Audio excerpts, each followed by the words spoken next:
बैक्सन George और मैं student है। सर एक्चुअली ये रिलीजन होना ही नहीं चाहिए मेरे ख्याल से। तो या तो बहुत सारा वॉर होता है, आपने बोला ब्रदरहुड होता है, तो एक्चुअली ये रिलीजन नहीं रहेगा तो ये ब्रदरहुड डेफिनेटली नहीं रहेगा, ह्यूमैनिटी रहेगा, नहीं तो वॉर भी नहीं रहेगा।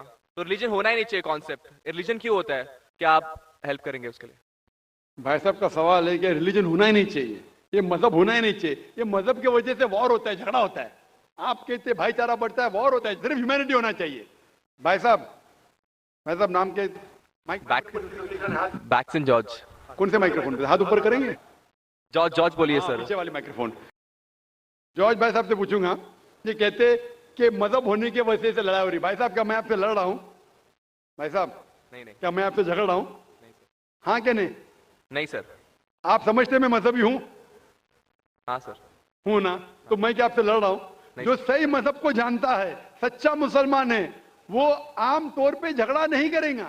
क्योंकि कुरान मजीद की आयत है, सूरह माइदा की सूरा नंबर 5 आयत नंबर 32 में लिखा है कि अगर कोई भी मुसलमान, चाहे मुस्लिम हो या गैर मुस्लिम हो, अगर किसी का कत्ल करता है, चाहे मुस्लिम या गैर मुस्लिम का, बिना कोई वजह के, कत्ल के बदले कत्ल, या अगर उसने इस जमीन पे if he has caused corruption in the land, इन दो वजह के अलावा अगर कोई इंसान दूसरे इंसान का कत्ल करता है, गोया के ऐसे है कि सारे इंसानियत का कत्ल कर रहा है।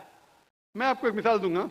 जब मैंने लेक्चर दिया था टेररिज्म मुस्लिम मोनोपोली, तो अक्सर जैसा हमारा सेशन होता है कि गैर मुस्लिम को पहले चांस दिया जाता है, तो जब मैं कह रहा था इस्लाम के बारे में, इस्लाम की क्या राय है दहशतगर्दी के बारे में, जिहाद के बारे में, तकरीर के दौरान मैं मिसाल दे रहा था कि मुसलमान टेररिस्ट नहीं होते अक्सर, और इस्लाम मजहब टेररिज्म के खिलाफ है, दहशत के खिलाफ है।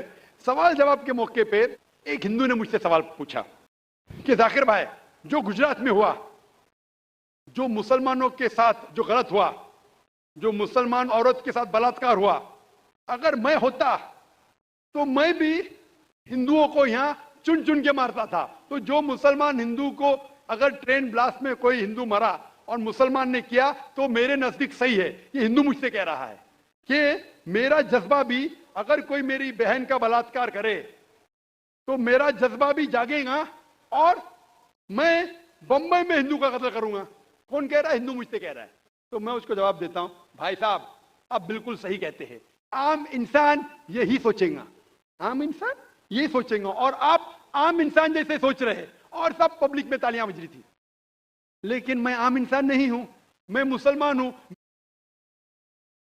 मेरा मजहब, मेरा रब मुझे इजाजत नहीं देता है, अगर कोई हिंदू ने किसी मुसलमान का कत्ल किया है या कोई औरत का बलात्कार किया है, मैं वही मजहब के इंसान बंबई में उसका कत्ल नहीं कर सकता हूं, ये इजाजत ही नहीं है।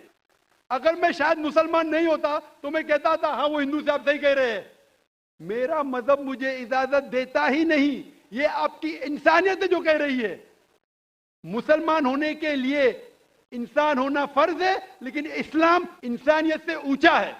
क्योंकि मैं मुस्लिम हूं, कितना भी जज्बा मुझ में होगा, लेकिन मैं मेरे रब, मेरे खालिक, मेरे अल्लाह सुब्हाना व तआला के हुक्म के खिलाफ नहीं जा सकता हूं।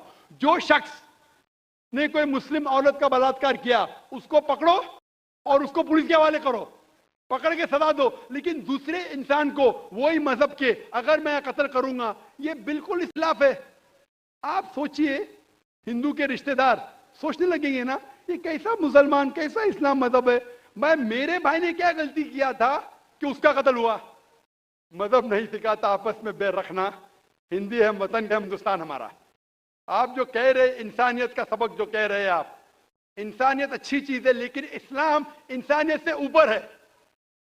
इस्लाम इंसानियत से और ऊंचा है। और जब आप मजहब सीखेंगे तो कई चीज जो इंसान जज्बे से करता है, जो गलत है, अगर आप सच्चे मजहबी है तो ये गलत नहीं कहेंगे, ये गलत काम कभी भी नहीं कहेंगे। जो लोग मजहब के नाम पे गलत काम करते हैं उनको दोषी ठहराइए, मैं आपके साथ हूं। लेकिन कहना कि मजहब के वजह से ये दंगे फसाद होते हैं और जंग होती है, बिल्कुल गलत। मैं पूछना चाहता हूं, आप हिस्ट्री में पढ़िए, हिस्ट्री में पढ़िए, अशोका ने जब लाखों लोग का कत्ल किया, कौन से मजहब का था वो? कौन से मजहब का था? उसका मजहब ही नहीं था।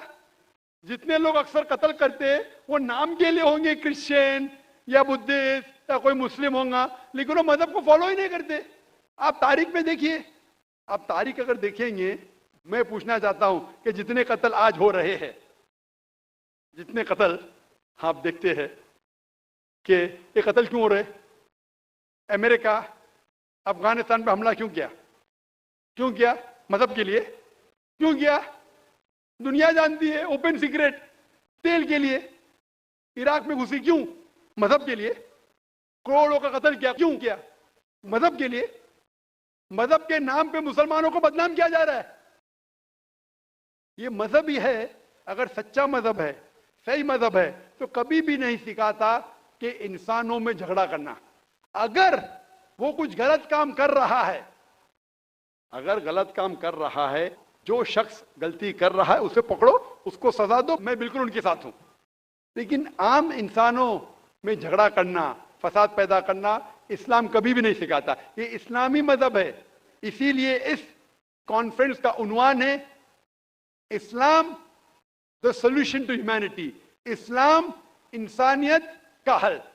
तो जो भी मुश्किलात इंसानियत में हैं आज की तारीख में, इसका हल सिर्फ इस्लाम में ही मिलेगा। आप मुझे बताओ, कुरान की कौन सी आयत कहती है कि बिना वजह किसी इंसान का कत्ल करना चाहिए? आप कुरान का हवाला दो, मैं आपकी बात को मान लूंगा। आप सिर्फ मीडिया के जरिए, जो मीडिया गलतफहमी फैला रही है इस्लाम के खिलाफ, उसकी बुनियाद पे कहने लगेंगे कि मजहब के वजह से ये दंगे फसाद होते हैं या मजहब के वजह से लोग कत्ल करें एक दूसरे का। ये बिल्कुल बेबुनियाद है। मैं पूछूंगा, कुल हाथ तो बुरहानुकुम इन कुंतुम सादिकीन, आप अपना सबूत पेश करो अगर आप सच्चे हो। Hope that's the question. Doctor Naik, मेरा नाम पूजा शर्मा है and I am a clinical data coordinator. I would like to thank कि आज मुझे ये अपॉर्चुनिटी मिली कि मैं आपको थैंक यू बोल सकूं। मैं आपको पिछले 1-1.5 सालों से फॉलो कर रही हूं और मेरे अंदर जो मुस्लिम और इस्लाम के लिए कुछ गलत फहमियाँ थी, शायद वो क्लियर हो गई हैं। एंड जैसे आपने कहा, आपने कुरान की कई आयतों के बारे में कहा। मैं सोचती हूँ क्योंकि गीता हो, कुरान हो, बाइबल हो, कोई भी हो, सब में एक ही बात कॉमन लिखी है कि आप अपने फर्ज करते जाओ, झूठ मत बोलो, किसी की अनजान हत्या मत करो।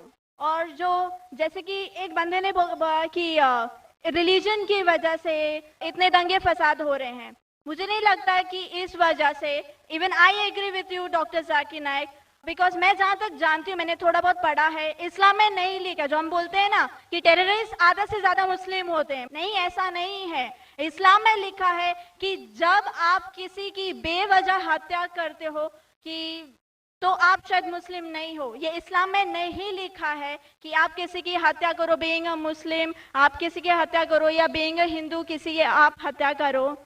तो I would like to thank you doctor Zakir Naik की बहुत सारी कंफ्यूजन्स थी जो काफ़ी दूर हो गई हैं। Thank you. जज़ाकल्लाह। बहन ने कहा कि वो तकरीबन 1.5 साल से मैं तकरीर सुन रही है और उन्हें यकीन हो गया है कि अल्हम्दुलिल्लाह इस्लाम एक सही मज़हब है और नफ़रत नहीं सिखाता, किसी का बिना वजह कत्ल नहीं करना सिखाता है। और इंशाअल्लाह मैं दुआ करूँगा अल्लाह सुब्हान तआला से बहन कि आप इंशाअल्लाह कुरान मजीद का तर्जुमा पढ़िए। ये इंशाअल्लाह आपको आपके रब के और करीब ले आएगा इंशाअल्लाह। और मैं दुआ करता हूँ कि अल्लाह ताला आपको हिदायत दे। और इस कुरान मजीद का तर्जुमा मैं दरख्वास्त करूँगा मेरी एहलिया से, अगर वो लेडीज़ के सेक्शन में हैं तो इस बहन को कुरान मजीद का तर्जुमा दे, अंग्रेज़ी में या हिंदी में जो भी ज़बान वो चाहती है। और मैं दुआ करूँगा इंशाअल्लाह कि आप कुरान मजीद का तर्जुमा पढ़िए, इंशाअल्लाह और हिदायत पाएंगे। जज़ाकल्लाह। Thank you. मेरा नाम आनंद करवा है। मैं बाई प्रोफेशन सीए हूँ। मैं डॉक्टर जाकिर साहब को दुबई से जानता हूँ। वहाँ पे मेरा एक मुस्लिम फ्रेंड था, उसने आपके बारे में मुझे बताया था। मैं आपका शुक्रिया अदा करना चाहता हूँ कि आपने इस्लाम के बारे में बहुत सारी भ्रांतियों को दूर किया है। मेरी मुसलमानों के बारे में जो अच्छी बातें हैं वो ये हैं कि मुसलमान लोग ज़्यादातर झूठ नहीं बोलते हैं, किसी को धोखा नहीं देते हैं, दूसरे का पैसा भी नहीं खाते हैं।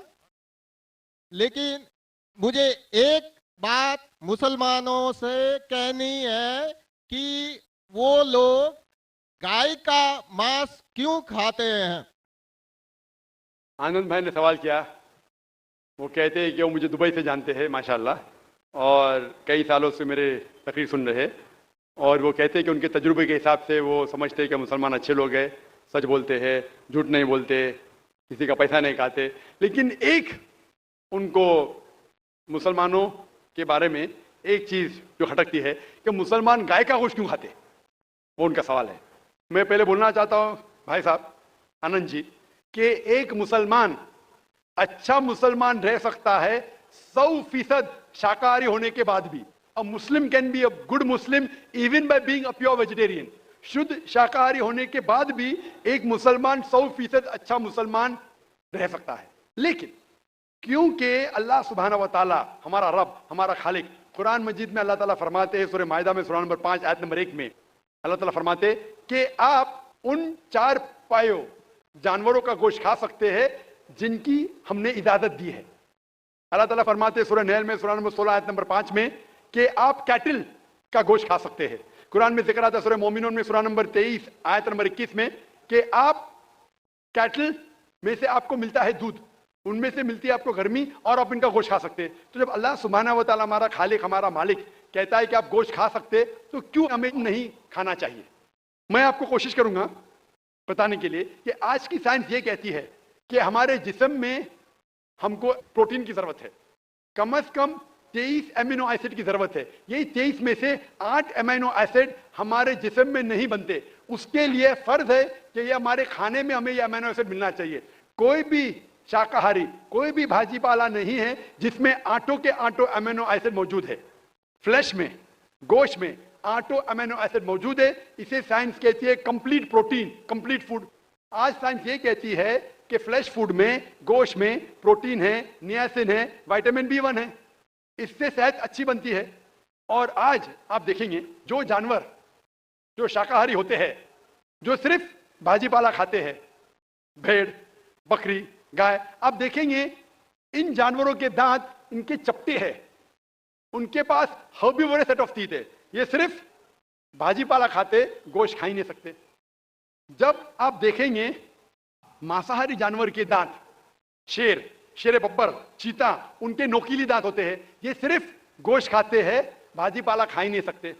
जब आप अपने दांत आईने में देखेंगे तो भगवान ने, ईश्वर ने, हमारे खालिक ने हमें दोनों दांत दिया है, चपटे दांत भी दिया है और नोकीले दांत भी दिया है। अगर हमारा ईश्वर चाहता था कि हम सिर्फ भाजी पाला खाए तो ये नोकीले दांत क्यों दिया? गोश्त खाने के लिए। आज की साइंस कहती है कि जो डाइजेस्टिव सिस्टम है हर्बिवोरस एनिमल का, गाय, भेड़, बकरी के, वो सिर्फ भाजी पाला डाइजेस्ट कर सकते, गोश्त को डाइजेस्ट कर ही नहीं सकते। जो डाइजेस्टिव सिस्टम कार्निवोरस एनिमल का है, चीता, शेर, शेर बब्बर, ये सिर्फ गोश्त डाइजेस्ट कर सकते, भाजी पाला नहीं। लेकिन हम इंसानों को अल्लाह ताला ने, हमारे ईश्वर ने स्मॉल इंटेस्टाइन भी दिया है, बिग इंटेस्टाइन भी दिया है। हम भाजी पाला भी डाइजेस्ट कर सकते, गोश्त भी डाइजेस्ट कर सकते। अगर हमारा ईश्वर चाहता था कि हम सिर्फ भाजी पाला खाए तो हमें ये डाइजेस्टिव सिस्टम क्यों दिया जो गोश्त को भी डाइजेस्ट कर सकता है? तो साइंटिफिकली हमारा जिस्म हमारे ईश्वर ने ऐसा बनाया है कि हम भाजी पाला भी खा सकते हैं, गोश्त भी खा सकते हैं। और बहुत लोगों को गलत फहमी है कि हिंदू मजहब में गोश्त खाने की ममानियत है। भाई आप हिंदू है ना? आपके नाम से लगता है आप हिंदू है। हिंदू है ना सर? जी हिंदू ही है। आप हिंदू है ना? हाँ हाँ बिल्कुल सही, आपके नाम से लग रहा है आनंद आपका नाम है, आप हिंदू है।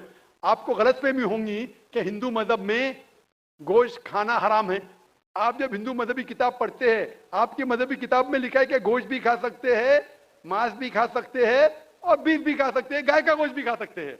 आप जब पढ़ेंगे मनुस्मृति चैप्टर नंबर 5 अध्याय नंबर 5 श्लोका नंबर 30 में लिखा है कि अगर खाने वाले जानवर, अगर खाने वाले मखलूक उस चीज को खाती है जो खाने वाले जानवर है, तो आप कोई गुनाह नहीं कर रहे, क्योंकि ईश्वर ने कुछ मखलूक को बनाया है खाने के लिए और कुछ मखलूक को खा जाने के लिए। Some to eat and some to be eaten. तो अगर आप खाने वाले जानवर खाते हैं तो गुनाह नहीं कर रहे। लिखा है मनुस्मृति में अध्याय नंबर 5 श्लोका नंबर 31 में कि अगर आप पूजा के लिए जानवर को कत्ल करते हैं तो कोई गुनाह नहीं करते। लिखा है मनुस्मृति में अध्याय नंबर 5 श्लोका नंबर 39 और 40 में कि ईश्वर ने कुछ जानवर को बनाया है पूजा के लिए, सैक्रिफाइस के लिए, तो killing in sacrifice is not killing, तो कत्ल करना पूजा में कत्ल नहीं है। तो मनुस्मृति के मुताबिक आप गोश्त खा सकते हैं। फिर आप जब मुताला करेंगे महाभारत का, महाभारत में अनुशासन पर्व में अध्याय नंबर 88 में युधिष्ठिर, पांडव के 5 भाई थे, आपने युधिष्ठिर का नाम तो सुना होगा, युधिष्ठिर जो पांडव के 5 भाई थे, युधिष्ठिर पांडव में सबसे बड़ा भाई था। वो पूछता है भीष्म से कि हम यज्ञ में, पूजा में क्या खाना दें ताकि हमारे परदादा खुश होंगे। तो भीष्म कहता है अगर हम यज्ञ में, पूजा में चावल, बार्ली, सेब, भाजीपाला देंगे तो हमारे परदादा 1 महीने के लिए संतुष्ट रहेंगे। अगर हम मछली देंगे तो 2 महीने के लिए, अगर गोश्त देंगे 3 महीने के लिए, अगर खरगोश देंगे तो 4 महीने के लिए, अगर बकरी देंगे तो 5 महीने के लिए, अगर सुअर देंगे तो 6 महीने के लिए, अगर परिंदा देंगे तो 7 महीने के लिए, अगर हिरन देंगे तो 8 महीने के लिए, अगर बैल देंगे तो 11 महीने के लिए, अगर गाय देंगे तो पूरे 1 साल के लिए हमारे परदादा संतुष्ट रहेंगे। 1 साल। क्या दूध की बात कर अगर रहे हैं सर? आप बफेलो देंगे, बफेलो तो 12 साल के लिए, अगर राइनोसेरस देंगे या रेड मीट, लाल गोश्त, तो हमारे परदादा हमेशा के लिए संतुष्ट रहेंगे। पूरा मेन्यू है महाभारत में, हिंदू किताब में पूरा मेन्यू है। क्या चाहते हैं? भाजीपाला, मछली, गोश्त, खरगोश, हिरन, बीफ, बड़े का छोटे का सब है। आप अगर वेद पढ़ेंगे, वेद में भी लिखा है कि संत और साधु गोश्त खाते थे, गाय का गोश्त भी खाते थे। फिर आप क्यों कहते हैं कि गोश्त खाना हराम है? क्योंकि बहुत से हिंदू लोग बाकी मजाहिब से प्रसन्न हुए। मजहब से प्रसन्न होने के बाद कुछ मजहब मानते अहिंसा में, और वो समझते हैं कि जानवर को कत्ल करना गुनाह है। क्यों? क्योंकि जानवर में जान है, भाजीपाला में जान नहीं है, पेड़ पौधों में जान नहीं, इसलिए भाजीपाला खाना गलत नहीं है, लेकिन जानवर खाना गलत है। आज साइंस तरक्की कर चुका है और हम जानते हैं कि पेड़ पौधों में भी जान है, तो उनकी लॉजिक जरा बदल गई। हाँ जाकिर भाई, हम जानते हैं पेड़ पौधों में जान है, लेकिन पेड़ पौधे, उनको दर्द का एहसास नहीं है, उन्हें दर्द नहीं होता। पेड़ पौधों को दर्द नहीं होता है और जानवर को दर्द होता है, इसीलिए जानवर खाना बड़ा गुनाह है, पेड़ पौधे खाना कम गुनाह है। आज साइंस फिर से तरक्की कर चुका है। तरक्की करने के बाद आज साइंस ये कहती है कि पेड़ पौधों को भी दर्द होता है, लेकिन उनकी दर्द की आवाज आपको सुनाई नहीं देती। हम इंसान सिर्फ 20 साइकिल्स और 20,000 साइकिल्स के दरमियान फ्रीक्वेंसी में सुन सकते, इसके नीचे, इसके ऊपर नहीं सुन सकते। वो चीखते हैं लेकिन हमें उनकी आवाज सुनाई नहीं देती। तो एक शख्स ने मुझसे सबसे ज्यादा बहस किया और कहा कि जाकिर भाई, मैं मानता हूं कि पेड़ पौधों में जान है, पेड़ पौधे को दर्द होता है, लेकिन पेड़ पौधों में सिर्फ 2 या 3 सेंसेस है, जानवरों में 5 सेंसेस है, इसलिए जानवर का कत्ल करना बड़ा गुनाह है। तो मैंने उससे पूछा कि अगर आपका भाई पैदा होता है 2 सेंसेस कम के साथ, वो सुन नहीं सकता है और बात भी नहीं कर सकता है, गूंगा है और बहरा है, जब वो बड़ा होता है और अगर कोई इंसान उसका कत्ल करता है, तो क्या आप जाके कहेंगे जज से, मिलॉर्ड कातिल को कम सजा दो क्योंकि मेरा भाई गूंगा था, वो सुन नहीं सकता था, बात नहीं कर सकता था? आप तो कहेंगे कातिल को डबल पनिशमेंट दो, मेरा भाई तो मासूम था, ना सुन सकता था ना बात कर सकता था। इस्लाम में 2 सेंसेस लेस और 2 सेंसेस मोर नहीं। इस्लाम में अल्लाह ताला फरमाते हैं सूरह बकरा में, सूरह नंबर 2 आयत नंबर 168 में, 168 में, eat of the good things which Allah has provided you. जो अच्छी चीज आपको आपके अल्लाह ने दी है उसको आप खा सकते हैं। तो आप अगर मुताला करेंगे मजहबी किताबों का और साइंस का, गोश्त खाना कोई गलत नहीं है। और मुझे खुसूसन कोई गिला शिकवा नहीं अगर गैर मुस्लिम, अगर हिंदू गोश्त नहीं खाते, मुझे कोई गिला शिकवा नहीं, क्योंकि अगर सब हिंदुस्तानी गोश्त खाने लगेंगे तो हिंदुस्तान में गोश्त का भाव बढ़ जाएगा। आज महंगाई का जमाना है, पेट्रोल का भाव बढ़ रहा है, सब हिंदुस्तानी गोश्त खाने लगेंगे तो गोश्त का भाव भी बढ़ जाएगा। तो मुझे कोई गिला शिकवा नहीं आप अगर गोश्त नहीं खाते, लेकिन अगर आप ये कहेंगे कि गोश्त खाना गलत है तो आपको आपकी मजहबी किताबों के बारे में नहीं पता है और साइंस का भी नहीं पता है। अगर आप कहेंगे किसी की जान नहीं लेना चाहिए तो आप 2 मिनट भी जी नहीं सकते। हम जो सांस ले रहे हैं ये जर्म्स है, जर्म्स में भी जान है, आप सांस लेने से उनका कत्ल कर रहे हैं तो आप जी नहीं सकेंगे। इस्लाम में यह है कि जो चीज की इजाजत है वो आप खा सकते, जो हराम है उसको नहीं खाना चाहिए। मेरा नाम रामेश्वरी शाहू है। मेरे लड़के ने इस्लाम धर्म अपनाया है, हम हिंदू धर्म को मानते हैं। तो बच्चे लोग कौन सा धर्म शादी कर लिए? आपके बेटे ने इस्लाम धर्म अपना लिया है। अपना लिया है। तो आपका सवाल क्या है अभी? तो बच्चे लोग कौन सा धर्म मानेंगे? आपने कहा कि आपके बेटे ने इस्लाम धर्म कबूल कर चुका है, तो कौन से बच्चे, उसके बच्चे या आपके बच्चे? मेरे बच्चे, उसके बच्चे। आपने कहा कि आपके बेटे ने इस्लाम धर्म कबूल कर चुका है, तो मुस्लिम हो गया है, शादी कर ली है, इस्लाम धर्म कबूल कर चुका है, उसके बच्चे क्या धर्म मानेंगे? सबसे पहले मैं ये आपसे कहना चाहता हूं कि अल्लाह के रसूल फरमाते हैं कि हर बच्चा जब पैदा होता है वो दीनुल फित्र में पैदा होता है। हर बच्चा, चाहे वो हिंदू के घर में पैदा हो या ईसाई के घर में या यहूदी के घर में, जब बच्चा पैदा होता है वो दीनुल फित्र में पैदा होता है, मतलब वो मुस्लिम जैसा पैदा होता है। मुस्लिम के मानी, जैसे मैंने कहा है, मुस्लिम के मानी अपनी जिंदगी अल्लाह के अहकाम के मुताबिक बसर करना। तो जब बच्चा पैदा होता है उसकी सारी ख्वाहिश अल्लाह के मुताबिक है। तो हर बच्चा जब पैदा होता है, चाहे मुसलमान के घर में पैदा हो, चाहे हिंदू के घर में पैदा हो, चाहे ईसाई के घर में पैदा हो, चाहे यहूद के घर में पैदा हो, वो पैदा होता है मुस्लिम जैसा, वो मुस्लिम होता है। उसके बाद अल्लाह के रसूल फरमाते कि अपने वालिदैन के जरिए, अपने टीचर के जरिए, अपने दोस्तों के जरिए हो सकता है वो शिर्क करने लगे, वो आग की इबादत करने लगे, उस वक्त वो गैर मुस्लिम होता है। इसीलिए अगर कोई गैर मुस्लिम मुस्लिम बनता है, convert is a wrong word, convert कहना गलत लफ्ज है। कन्वर्ट मतलब एक तरीके से दूसरे तरीके जाना, सही लफ्ज है रिवर्ट। रिवर्ट मतलब वो असल में मुसलमान था, फिर गैर मुस्लिम बना, फिर से मुसलमान बना। इस्लामिक तालीमात के मुताबिक हर इंसान जब पैदा होता है मुस्लिम पैदा होता है। आपने कहा कि आपके बेटे ने इस्लाम कबूल कर चुका है, शादी कर चुका है, बच्चा क्या, बच्चा मुस्लिम होगा, वो अलग बात है। अगर उस बच्चे पे कोई दबाव है या कोई गलत हिदायत दी जाएंगी, हो सकता है वो बुत परस्ती करने लगे, हो सकता है वो आग की इबादत करने लगे, फिर वो मुस्लिम से गैर मुस्लिम होगा। हर बच्चा जो पैदा होता है वो मुस्लिम पैदा होता है, अल्लाह के अहकामात के ऊपर अमल करता है, उसके बाद बड़े होने के बाद दूसरे के इन्फ्लुएंस की वजह से शायद वो गलत रास्ते पे जा सकता है, लेकिन हर बच्चा पैदा होता है मुस्लिम जैसा। Hope the answer the question. Namaste, my name is Pratik Sriranga Barge and I am student of 11th standard and I am in Swami Vivekananda College, Chembur. First of all, I would like to say this is my first time to attend this type of event and I am glad to say मुझे sir जी का जो speech था वो बहुत अच्छा लगा और मेरे मन में इस्लाम धर्म के बारे में जो गलत फहमियाँ थी वो एक चुटकी में ख़त्म हो गई। और मेरा पहला सवाल सर जी से ये है कि भगवान और अल्लाह एक ही है, और मेरा दूसरा सवाल ये है कि अगर पहले एक सवाल का जवाब ये कर लीजिए, फिर इंशाल्लाह दूसरा सवाल करें। भाई साहब ने कहा कि वो पहली बार ऐसे मजमे में मौजूद है और बहुत खुश है, एक चुटकी में उसके सारे गलत फहमियाँ इस्लाम की दूर हो गई। अल्हम्दुलिल्लाह, अल्लाह ताला आपको हिदायत दे। और उसका सवाल है कि क्या भगवान और अल्लाह एक ही है? इस सवाल के दो रुख हो सकते हैं, दो रुख। आप कॉमर किधर लगाते वो इंपॉर्टेंट है। अल्लाह और भगवान एक है? हाँ एक है, एक ही है, दो तो नहीं है। अगर कहेंगे कि अल्लाह और भगवान यकसा है तो सवाल दूसरा रुख ले लेता है। इसका जवाब, अगर आप पूछना चाहते हैं कि अल्लाह और भगवान एक है तो बेशक एक है। अगर आप पूछना चाहते हैं जो अल्लाह और भगवान, जो हिंदू लोग जो भगवान में मानते हैं और मुसलमान जो अल्लाह में मानते हैं वो एक है, तो मेरा जवाब इसमें यह कि अगर आप सही तरीके से हिंदू धर्म की किताबों का मुताला करेंगे और सही तरीके से इस्लाम धर्म की किताब का मुताला करेंगे तो दोनों यकसा है, वही है। लेकिन अगर जो मजहब के धर्म अधिकारी है उनकी बात सुनेंगे, जो किताबों के हवाले से दूर है, किताब के पैगाम से दूर है, तो हो सकता है आपको गलत राय मिलेंगी।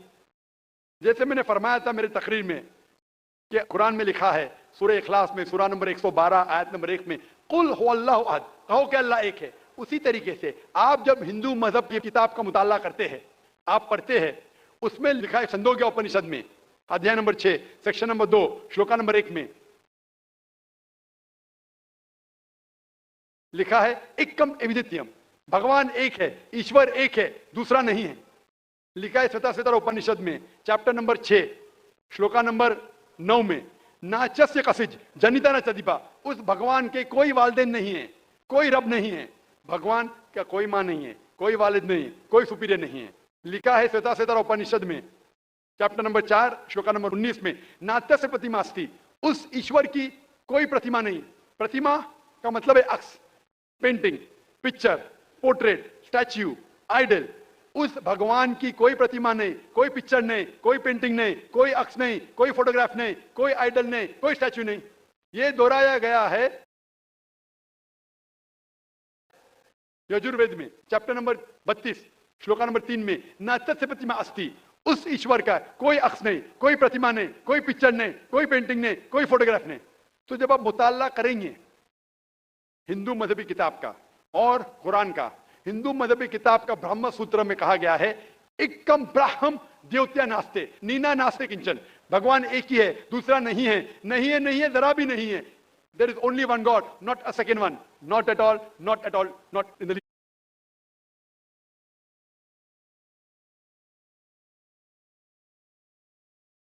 तो खालिक, मालिक, ईश्वर, भगवान, अल्लाह का कोई हक नहीं, कोई पेंटिंग नहीं, कोई मूर्ति नहीं, कोई फोटोग्राफ नहीं। हमें सिर्फ उस अकेले ईश्वर अल्लाह की इबादत करना चाहिए।